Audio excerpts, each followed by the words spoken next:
हमारी सरकार बनने पे 2 अप्रैल के जो शहीद हैं उन सबके शहीद परिवार को 1 करोड़ रुपए का मुआवजा, एक सरकारी नौकरी हम लोग देंगे।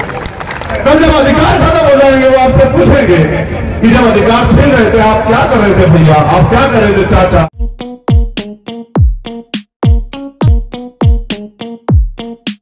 मेरा यह मानना हो सकता है मेरे बोलते बोलते आंधी या बारिश भी आ जाए।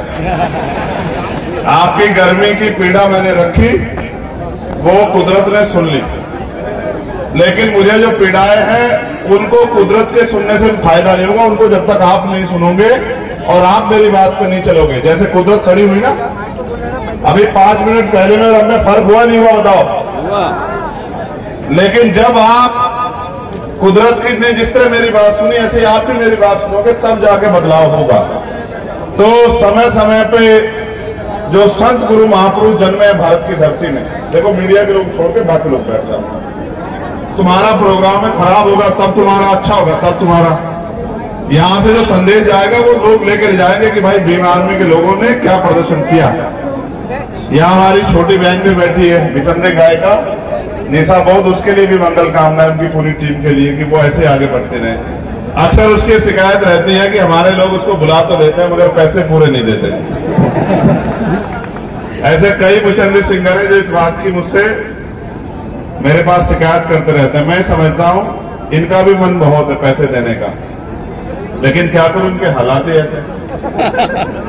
ये जो पैसा जुटाते हैं उसमें टेंट कर लेते हैं, साउंड कर लेते हैं, स्टेज लगा लेते हैं और थोड़े बहुत पानी वानी की व्यवस्था, सम्मान की व्यवस्था, बाद में जेब देखते हैं, इधर निशा को देखते हैं, तो फिर निशा की तरफ देख के जेब की तरफ देखते हैं तो पैसे कम पड़ जाते हैं। मैं कोशिश करूंगा। पुनः मैं अपनी बात पे आता हूं। समय समय पे जो संत गुरु महापुरुष भारत की धरती पे जन्मे, जिन्होंने अपने खून का एक कतरा, अपने जीवन के सारे सुख सुविधाएं हमारी वजह से बलिदान की कि इनके आने वाली पीढ़ी इस देश में स्वाभिमान, सम्मान और अधिकारों के साथ जी पाए। ऐसे महापुरुषों को नमन करते हैं मुझे बड़ा गौरव फील हो रहा है कि हम उनके वंशज हैं। उनके साथ साथ आज धरती आबा भगवान बिरसा मुंडा जी की भी शहादत दिवस है। मैं इस मंच के माध्यम से भगवान बिरसा मुंडा जी को भी नमन करता हूं। लेकिन सम्मानित साथियों, सिर्फ नमन करने से काम नहीं चलेगा, नमन के साथ साथ हमें उनको दिखाए रास्ते पे भी चलना पड़ेगा। हमें जो लोग मिशन की बात करते हैं, जो लोग मिशन की भावना की बात करते हैं, जो नीला पटका डाल के हमारे नौजवान साथी यहाँ मौजूद हैं, उन लोगों को गांव देहात में जाकर अपनी जिम्मेदारी को अदा करना पड़ेगा। उनको खुद मिटा के खुद को इस आंदोलन में लगा के अपने समाज को अपने कंधों में बिठा के आगे बढ़ाना पड़ेगा, तब जाकर ये आंदोलन पुनः खड़ा होगा। मैं नमन करता हूं महात्मा बुद्ध को, मैं नमन करता हूं सतगुरु रविदास जी को, मैं नमन करता हूं भगवान वाल्मीकि जी को, गुरु नानक देव को, संत कबीर को। मैं नमन करता हूं राष्ट्रपिता ज्योतिबा फूले, छत्रपति साहूजी महाराज और बाबा साहब अम्बेडकर को। मैं नमन करता हूं महामना रामस्वरूप वर्मा जी को, शहीद आजम भगत सिंह को, पेरियार रामास्वामी नायकर को, नरेंद्र यादव को, बाबू जगदेव प्रसाद कुशवाहा को, जननायक कपूरी ठाकुर को। मैं नमन करता हूं गुर्जर सम्राट मीर भोज जी को। मैं नमन करता हूं कोतवाल धन सिंह गुर्जर को। मैं नमन करता हूं कुंभाराम आर्य जी को, सर छोटू राम जी को, महाराज सिंह भारती जी को। और मैं नमन करता हूं माता दीन वाल्मीकि जी को, विजय सिंह पथिक जी को और उन वीरांगनाओं को जिनमें मां अवंतिका बाई लोधी, मां झलकारी बाई कोरी और ऐसी वीरांगनाएं, मां फूलन देवी, मां रमाबाई, मां सावित्रीबाई फूले, जिन्होंने अपने बच्चों से भी ज्यादा हमें अपने बच्चे मान के हमारे लिए। लाइट चली गई, हेलो, ये जनरेटर से इंतजाम हो जाएगा या मुझे आपने इतनी ताकत दी है कि मैं और जोर लगा के बोलूंगा तो मेरी आवाज आप तक आ जाएगी, ऐसा भी मेरा मानना है। लेकिन जो रोशनी भारतीय संविधान की वजह से हम वंचित वर्गों के घरों में आई थी, उसको ये सरकार छीनने का काम कर रही है। इसका भी इलाज करने की जिम्मेदारी आपको उठानी चाहिए। हेलो जहां की यूपी में भी सरकार है, आगरा में वो उतरा और उसको उठा लेके उसको गोली मार के 40 दिन वो लोग वो अस्पताल में रहा। जानवर को भी नहीं मानते, जानवर की तरह उसके पैर में बेड़ी डाल के तब तक उसको इलाज को प्राइवेट हॉस्पिटल तक भी उसको जाने नहीं दिया जब तक उस बच्चे ने अपने प्राण नहीं तोड़ दिए। वो ये सोचता होगा आकाश गुजर कि कोई तो होगा जो मुझे न्याय दिलाएगा, कोई तो मेरा भाई खड़ा होगा। ऐतिहासिक रूप से मैंने गुजर समाज में जन्म नहीं लिया, मगर मैंने बहुजन समाज में जन्म लिया है। आकाश गुजर मेरा भाई है, ये मेरी माँ है, इसको न्याय दिलाना मेरी जिम्मेदारी है। और जितनी जिम्मेदारी मेरी है इतनी जिम्मेदारी आपकी भी है। मैं इसलिए भी लड़ रहा हूं। ऐसा नहीं कि यहाँ बहुजन समाज कमजोर है, हम इनको आर्थिक मदद नहीं करा सकते, हम इनको आर्थिक मदद भी करा सकते हैं, मगर मैं पूछना चाहता हूं ये सरकारें किसके लिए है? हम सरकार को पैसा देते हैं, हम जो टैक्स देते हैं उससे सरकार का बजट बनता है, उस बजट से हमारे लिए काम होने चाहिए। लेकिन उस बजट से जो गोलियां बन रही हैं, उन गोलियों को हमारे सीने में दागा जा रहा है। ये सरकार ने हमें दिया है। हो सकता है आने वाले कल में गुजर समाज के लोग इस अन्याय को भूल जाए। हो सकता है वो अपने छोटे छोटे स्वार्थ में अपनी राजनीतिक महत्वाकांक्षा में इस बात को भूल जाए, लेकिन मैं जानता हूं कि हम भीम आर्मी आजाद समाज पार्टी के लोग इस अन्याय को नहीं भूलेंगे, इस बात को मैं जानता हूं। देखो मौसम अच्छा हो गया, हवा भी चल रही, अब आपको गर्मी नहीं लगेगी, लेकिन अब आपके सीने में आग लगनी चाहिए। मेरे पास इतनी समस्याओं की लिस्ट है। मैं जब वहां से चला चंदेरी से, आज हम चंदेरी में रुके, इन्होंने मुझसे कहा कि बहुत अच्छी जगह है। मैं भी ये सुनता था किताबों, मैंने पढ़ा बुंदेले हर बोलो के मुंह हमने सुनी कहानी थी है चंदेरी का किला। मैंने इनको बताया कि किले तो यहां हम लोगों पे रहे हैं पहले, ऐसा नहीं, बहुजन समाज के लोगों का इस देश में राज सत्ता रही है, राजतंत्र में भी उनके पास राजा रहे हैं। लेकिन इस तरह की व्यवस्था इस देश में बना के उसका अगर उदाहरण सुनना हो तो गुर्जर सम्राट नीलभोज उसका उदाहरण है। अगर आपको किले ही देखने हो तो उनको देख लो। लेकिन मैंने उस किले में बताया अपने लोगों को कि इस किले में अभी आपकी हैसियत ये है कि ये किला छीनने वाले तो आप हो, लेकिन इस किले के मालिक आप नहीं बन सकते। इस लोकतंत्र में जहां बाबा साहब अम्बेडकर ने अपने 4 बच्चों की कुर्बानी देके हमें वोट का अधिकार दिलाया और ये संदेश दिया माननीय काशीराम साहब ने कि वोट हमारा, राज तुम्हारा, नहीं चलेगा, नहीं चलेगा। ये मध्य प्रदेश है, यहाँ 90% आबादी SC, ST, OBC और माइनॉरिटी के लोगों की है। आप ये सोचो इस प्रदेश में हमारी राजनीतिक हैसियत क्या है, और हैसियत अगर जांचनी हो तो आकाश गुजर की मां की तरफ देखो, आपको पता लग जाएगा हमारी बहुजन समाज की हैसियत यहाँ क्या है। अगर हैसियत देखनी हो तो जब अभी पंचायत का चुनाव आया, आप उसमें जो OBC समाज को आरक्षण मिला उसमें देख लो। और अगर हैसियत देखनी हो तो 2 अप्रैल को जब आप अपने हक अधिकारों के लिए सड़कों पे आए थे, आपके खून से होली खेली सरकार ने। हैसियत देखनी हो तो आप अपनी हैसियत देख लो कि हजारों लोगों ने जेल काटी, हमने शहादतें सही और हमारे लोगों को NSA जैसी धाराओं में बंद किया गया। मैं खुद उस समय NSA में बंद था।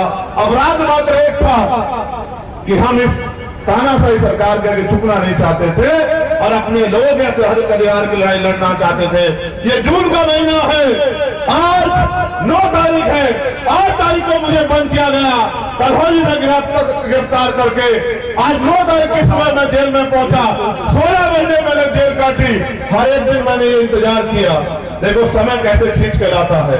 मैं 8 तारीख की रात को चंदेली के किले में था और 9 तारीख को आपके बीच में हुई है, वही 9 तारीख है 2017 में, जिस समय मैं अपने लोगों के हक अधिकारों के लिए लड़ रहा था सीना तान के, और इस सरकार ने मुझे गिरफ्तार कराया। और जब मुझे बेल मिल गई तो मेरे ऊपर NSA लगा दी। मैंने कभी घुटने नहीं टेके सरकार के सामने। 16 महीने मैंने 8/6/10 की एक कोठरी में दिन काटे। आप सब समझदार लोग हो, उस 6 बाई 10 की कोठरी में मैंने इसलिए समय काटा कि एक दिन वो समय आएगा कि 6 बाई 10 की कोठरी से जो मैंने सीखा है, जो न्याय मैंने सहा है, उससे ताकत लेके मैं समाज के बीच में जाकर समाज को जागरूक करने का काम करूंगा कि फिर किसी चंद्रशेखर के साथ ऐसा ना हो। और इस बात को मैं कर भी रहा हूं लंबे समय से, लेकिन आज तकलीफ ये है कि चंद्रशेखर को तो सिर्फ जेल मिली थी, वो तो जिंदा है आपके बीच में, लेकिन आकाश गुजर की तो जान ही नहीं बची। मैंने उस दिन जब मैं आया और मैंने इनसे सवाल किया, यहाँ के अधिकारियों ने वादा किया, बड़ी लुभावनी बातें की, हम परिवार के घर जाएंगे, हम उनसे मिलेंगे, हम जांच कराएंगे। आपको नेमावर की घटना याद है या नहीं है बताओ? कितने लोगों को याद है नेमावर की घटना? इसका मतलब बहुत कम लोग जानते हैं नेमावर के बारे में। मैं आपको याद दिलाता हूं, याद आ जाएगी। नेमावर के एक परिवार में एक बेटी थी भारती, उसके परिवार को, उन बच्चों को मार के, एक छोटा सा बच्चा भी इस घर में था, उनकी मां थी, और 12-14 फुट नीचे गड्ढे में जो है दफना दिया गया। और हम लोग नेमावर पहुंचे थे और हमने सरकार से ऐलान किया कि इसकी सीबीआई जांच होनी चाहिए। बाद में सीबीआई जांच हुई, नीचे भी इनकी सरकार, ऊपर भी इनकी सरकार, और परिणाम ये हुए कि सीबीआई जांच में भी कुछ नहीं आया। मैं आपको ये बात इसलिए कह रहा हूं, मैं आपको इसलिए दर्द इसलिए याद दिला रहा हूं कि हम दुश्मन को ताकत देते और उम्मीद करते हैं कि हमारा भला करेंगे। आप ये सोचो, जहां आज भी देश में जातिवाद है, जहां आज भी इस देश में गैर बराबरी है, वहां ये लोग आपको अधिकारों का जीवन, सम्मान का जीवन देने के लिए तैयार हैं क्या? अगर नहीं तैयार है तो बाबा साहब अम्बेडकर की बात को मान के आपकी अपनी ताकत नहीं बनाते। ये डबरा है, ग्वालियर है, चंबल है, ये क्रांति की भूमि है। चंबल का इतिहास पूरे देश दुनिया में पढ़ा जाता है कि चंबल में बागी पैदा होते हैं। चंबल के बागियों को अब, क्योंकि लोकतंत्र भारत में है, बागी बनना चाहिए, लेकिन इस बार हथियार नहीं, इस बार संविधान उठाना चाहिए और कलम की ताकत के लिए लड़ना चाहिए। मेरे बहुजन समाज के लोगों, आज हमें बाबा साहब अम्बेडकर की उस बात के साथ खड़े होने की देर है कि राजनीतिक सत्ता वो चाबी है जो आपकी सारी परेशानियों को हल कर सकती है। आज हमें बाबा साहब अम्बेडकर की उस बात के साथ खड़े होने की देर है जब वो ये कहते हैं कि राजनीति में हिस्सेदारी न करने का सबसे बड़ा नुकसान ये है कि अगर लोग आपके ऊपर शासन करते हैं। आज आपको मैंने और काशीराम साहब की उस बात के साथ खड़ा होना चाहिए जिसमें वो कहते हैं कि मुर्दा लोग मिशन नहीं चलाते और जिंदा लोग रुकने नहीं देते। आज मैंने और काशीराम साहब की उस बात के साथ भी खड़ा होना चाहिए कि वोट की रक्षा बहन बेटी की रक्षा की तरह करनी चाहिए। आप ये सोचो, इस मध्य प्रदेश में 90% बहुजन समाज में से अगर हम 40-45% बहुजन समाज को भी अपने साथ जोड़ ले, भाईचारा पैदा कर ले और वोट की शक्ति के लिए गांव-गांव जाके बूथ कमेटियां बना के, सेक्टर कमेटियां बना के संघर्ष करें और यहां हम लोग ताकत में आ जाए, तो क्या अभी कभी आपको किसी अन्याय के, क्या आपके साथ अन्याय होगा? पहली बात।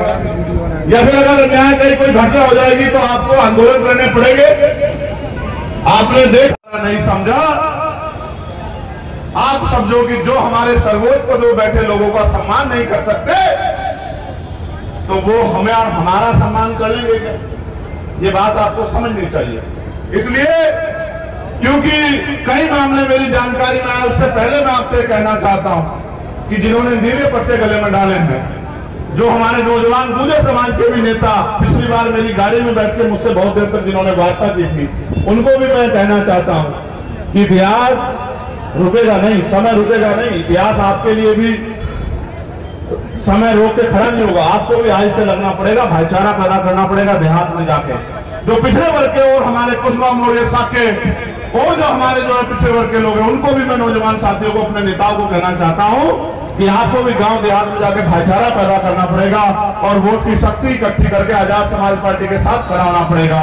जब सत्ता की चाबी हमारे हाथ में होगी, मेरी बात को आप लिख लो कि मध्य प्रदेश में मैंने महसूस कर लिया कि इस बार सत्ता की चाबी आपके हाथ में आने वाली है। आपके बगैर किसी की सरकार नहीं बनेगी।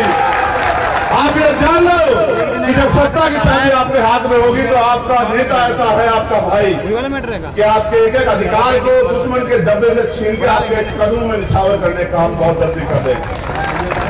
जैसे टीकला गांव में आदिवासी समाज की झोपड़ी तोड़ी जा रही है, 40 आदिवासी मोहना से आए हैं, वो उनसे निवेदन कर रहे हैं, उनके कागज भी मेरे पास है कि भाई हमारी सरकार को उन्होंने लिखा, देखो सुनो, ये सरकार कितनी हितैषी है। 15 साल से 70 घर की बस्ती बसी हुई है और मुख्यमंत्री शिवराज सिंह चौहान जी उसको प्राइवेट कंपनी को सौंपना चाहते हैं और वो ये कह रहे हैं नहीं हटोगे तो बुलडोजर चला देंगे। आप ये बताओ, सरकार का काम लोगों को बसाना या उजाड़ना है? आप बताओ सब लोग। जो अपने प्रदेश की जनता को उजाड़ना चाहते हैं वो सरकार क्या गरीबों के लिए अच्छी है? तो मैं अपने भाइयों को वचन देता हूं कि जब भी आपके साथ अन्याय की बात आएगी या कोई ऐसा मामला आएगा, भीम आर्मी आजाद समाज पार्टी के लोग कंधे से कंधा मिला के आपके साथ खड़े रहेंगे। मध्य प्रदेश सरकार ने अभी सरकारी बसें बंद कर दी है, जिससे नौजवान लोगों को जो रोजगार मिल रहा था वो लगभग खत्म सा हो गया उन विभागों में। हमारी पार्टी के लोग कह रहे हैं कि जैसे हमारी सरकार बनेगी हम युवाओं को रोजगार देने का काम करेंगे। इसके बाद कई ऐसे मामले जिनको मुझे आपको बताना है, जैसे बैकलॉग भर्ती। हम 12 फरवरी को इकट्ठा हुए थे भोपाल में। बैकलॉग के पदों पे कोई भर्ती नहीं की जा रही है। SC ST OBC के नौजवान सड़क पे धूल भाग रहे हैं। SC ST OBC के लिए प्रमोशन में आरक्षण की मांग हमने की थी, उसमें सरकार ने कोई कदम नहीं उठाया। आकाश गुजर का परिवार भाई यहाँ है, उनको अभी तक न्याय नहीं मिला, फास्ट ट्रैक कोर्ट में मुकदमा नहीं चला, कोई मुआवजा नहीं मिला है। हमने मांग की थी कि जातिगत जनगणना कराई जाए, अभी तक कोई मांग पूरी नहीं हुई। OBC 27% आरक्षण जो दिया जा रहा था वो भी अभी पूरा नहीं दिया जा रहा है।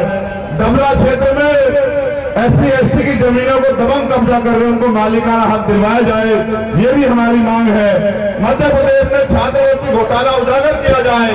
चोर नशे भाई, इनके लोग घोटाला करेंगे, सरकार कहां से उजागर कर देंगे? आपकी सरकार आएगी, हर एक घोटालेबाज को हम लोग जेल भेजने का काम करेंगे। मेरी बात को आप लोग याद रखना। डबरा नगर पालिका में राजस्व विभाग में लगी 2014 से नामांकन पर रोक को तत्काल हटाया जाए। ये कई इस तरह की समस्याएं, कई परेशानियां हमारे सामने हैं। हमने मांग रखी थी कि सरकार इनको सुनेगी, सरकार ने योजना। एक और मांग ये है, मुझे सफाई कर्मचारी अपने भाई मिले थे कि नगर पालिका में सफाई कर्मचारी अधिकतर महिला पुरुष जो है वो अनपढ़ हैं। उनकी मांग है कि उनको स्थायी किया जाए। 30 साल हो गए उनको गटर में उतरते हुए सफाई करते हुए। मध्य प्रदेश सरकार कहती है कि इंदौर सबसे साफ शहर है, उज्जैन सबसे साफ शहर है। किसकी वजह से?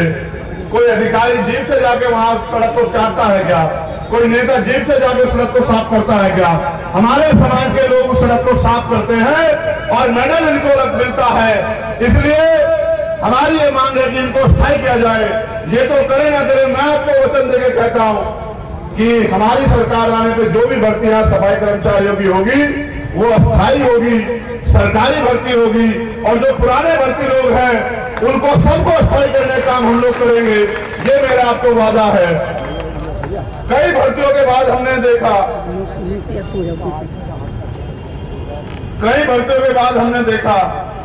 कई मामलों के बाद देखा कि 12 फरवरी हुए कोई और बात, सरकार ने हमारी मांग को नजरअंदाज किया। भाई आकाश गुजर जी का भी मामला है। अब हमने तय किया है कि प्रदेश के मुख्यमंत्री हमारी बात को नहीं सुन रहे हैं, इसलिए हमने तय किया है कि जल्दी हम प्रेस कॉन्फ्रेंस करके प्रदेश के मुख्यमंत्री का घेराव जो है वहीं भोपाल में करने जा रहे हैं। अगर मुख्यमंत्री हमारी मांगों को नहीं सुनेंगे तो हम अपने संवैधानिक अधिकारों का प्रयोग करके अपने संघर्ष को मजबूत करने का काम करेंगे। हमारे पार्टी, हमारा संगठन यहाँ ताकतवर है, हम लड़ना जानते हैं, हम अधिकार छीन के लेना जानते हैं। इसलिए जल्दी हम तारीख घोषित करके मुख्यमंत्री का घेराव करेंगे। और मैंने बाबा साहब अम्बेडकर की जन्मभूमि से कहा था आपसे कि जल्द जो है मध्य प्रदेश में हम लोग साइकिल यात्रा शुरू करेंगे, जिसका नेतृत्व मैं करूंगा। बहुत जल्द हम लोग घोषणा करके बताएंगे कि पहली साइकिल यात्रा पहले चरण की किन किन जिलों से होकर गुजरेगी। हमने उसमें 500 साइकिलों की भी बात की थी, कुछ साइकिलें मिल भी गई हैं, कुछ मिलनी बाकी है। हम गांव-गांव, गली-गली जाके बहुजन समाज में भाईचारा, उनमें राजनीतिक चेतना पैदा करने के लिए साइकिल यात्रा करेंगे। इसका नेतृत्व मैं मेहनत, अपना पसीना बहा के अपने लोगों को जोड़ने का, उनके विश्वास को हासिल करने का, आजाद समाज पार्टी के लिए जन समर्थन हासिल करने का काम करेंगे। जब वो यात्रा आपके कस्बों, क्षेत्रों, गांव में आए तो आप भी उस यात्रा का बढ़ चढ़ के स्वागत करें, अभिनंदन करें, ऐसी मेरी जो है आपसे प्रार्थनाएं हैं। तो जैसा मैंने आपको बताया, अभी अधिकारियों ने शायद हमें समय दिया है। क्या समय है?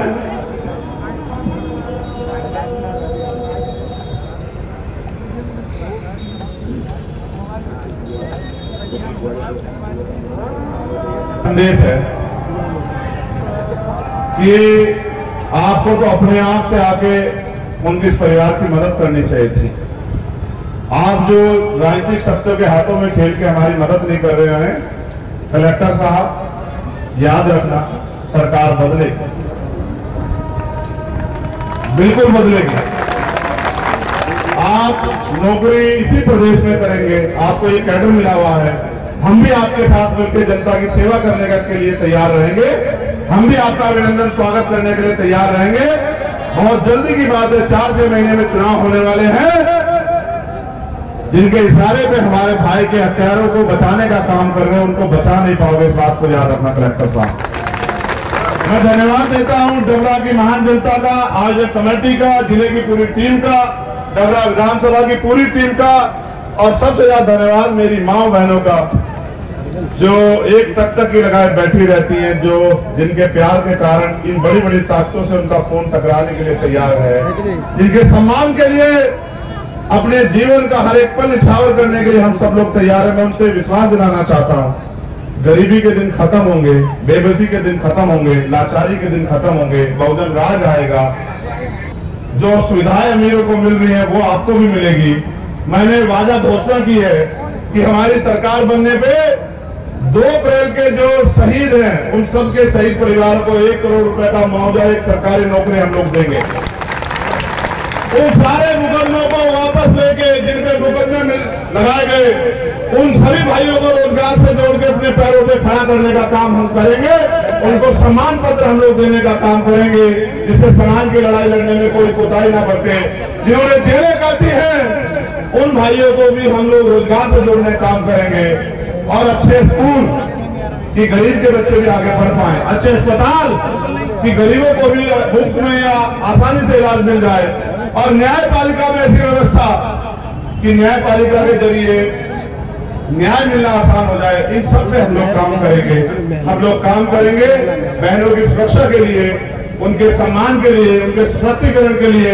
हम महिलाओं को घर तक रोजगार देने का काम करेंगे। मैं अपनी बेटियों से भी कहना चाहता हूं, अपनी बच्चों बहनों से, खूब पढ़ाई करो। अभी आपके भाई लोग आगे बढ़ रहे हैं, कल हम लोग ताकत में आके आपको रोजगार देने का काम करेंगे। हिम्मत मत हारो। आप बाबा साहब अम्बेडकर की बेटियां हो, आप फूले साहू की बेटियां हो, आप मां रमाबाई की बेटियां हो, आप सावित्रीबाई फुले की बेटियां हो, आगे बढ़ती रहो। इतिहास आपको याद रखेगा, आपके संघर्ष को याद रखेगा। ये कलयुग नहीं, ये कलम युग है, और कलम की ताकत के लिए हम लोग आगे बढ़ रहे हैं। बहुत जल्द कलम की ताकत हमारे पास होगी। जब कलम की ताकत हमारे पास होगी, हर शोषित के चेहरे पे खुशी आएगी, हर शोषित के चेहरे पे राज आएगा, हर शोषित को एहसास होगा कि आज उनकी गुलामी के दिन कर चुके हैं। तुम्हें आप सभी का धन्यवाद, और बहुत बहुत बधाई साथियों को जिन्होंने मेहनत की। भाई परमेंद्र घोरपड़े जी जो हमारी पाठशाला के हेड है, भाई वीरेंद्र बड़ोनिया जी, मक्खन कैन जी, अंकित धुरिया जी, गौरव जी, आकाश जी, हेमंत जी, अजय जी, सतीश जी, दीपक, सचिन कैन जी, विक्की, पंकज, राहुल, संदीप, भूपेंद्र, सतीश, शांता, इन सभी कार्यकर्ताओं ने कड़ी धूप में विषम परिस्थितियों में इस प्रोग्राम को सफल करने में भूमिका अदा की। भाई आयोजक सत्येंद्र विद्रोही जी, राहुल